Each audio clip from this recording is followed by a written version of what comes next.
जय श्री राधे राधे। ममता मिश्रा के YouTube channel पे सभी भाई, सभी बहनों, सभी दोस्तों, सभी मित्रों, सभी माताओं से ममता मिश्रा के यूट्यूब पर स्वागत है।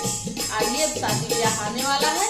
एक बहुत सुंदर, बहुत प्यारा और बहुत पुराना कलसा गीत गाते हैं। अगर अच्छा लगे तो कमेंट बॉक्स में जरूर बताना मेरा गाना कैसा है, और कमेंट करना जरूर, लाइक सब्सक्राइब करना। जय श्री राधे। अरे कहाँ से कलसा आए, कहाँ से पानी जी, कहाँ से भुआ आई, काला सा गोठावे जी, कहाँ से भुआ आई, काला सा गोठावे जी, कहाँ से कलसा आए, कहाँ से पानी जी, कहाँ से भुआ आई, काला सा गोठावे जी, कहाँ से भुआ आई, काला सा गोठावे जी। कोहरा घर से कलसा आए, गंगा जी से पानी जी, कोहरा घर से कलसा आए, गंगा जी से पानी जी, सासुरे से भुआ आई, काला सा गोठावे जी, सासुरे से भुआ आई, काला सा गोठावे जी। अरे द्वारे से बाबा आए, बोले बिनु सकाई जी, काउले मोरी बेटी, काला सा गोठाई जी, काउले मोरी बेटी, काला सा गोठाई जी।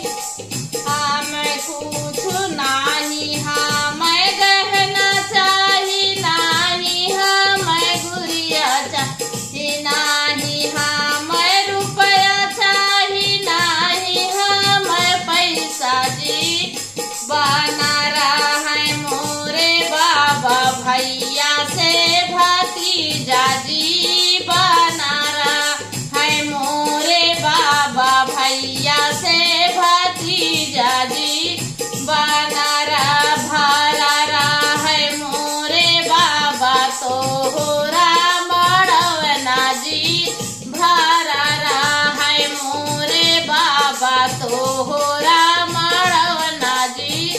ई है आशीर्वाद बाबा हमारा जे बाट जी, का बाहू ना भूला बाबा बेटी जी के प्यार जी, का बाहू ना भूला बाबा बेटी के प्यार जी।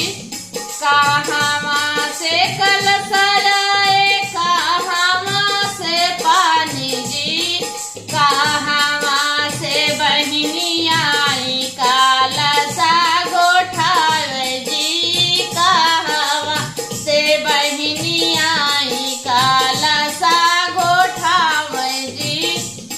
अरे कोहरा घर से कलसा आए, गंगा जी से पानी जी, सासुरे से बहना आई, काला सा गोठाई जी, सासुरे से जूही आई, काला सा गोठावे जी। अरे बाहे माड़वा से राहुल आए, बोले मुसकाई जी, माड़ाए से राहुल आए, बोले मुसकाई जी, काउले मोरी बहनी, काला सा गोठाई जी, काउले मोरी बहना, काला सा गोठाई जी।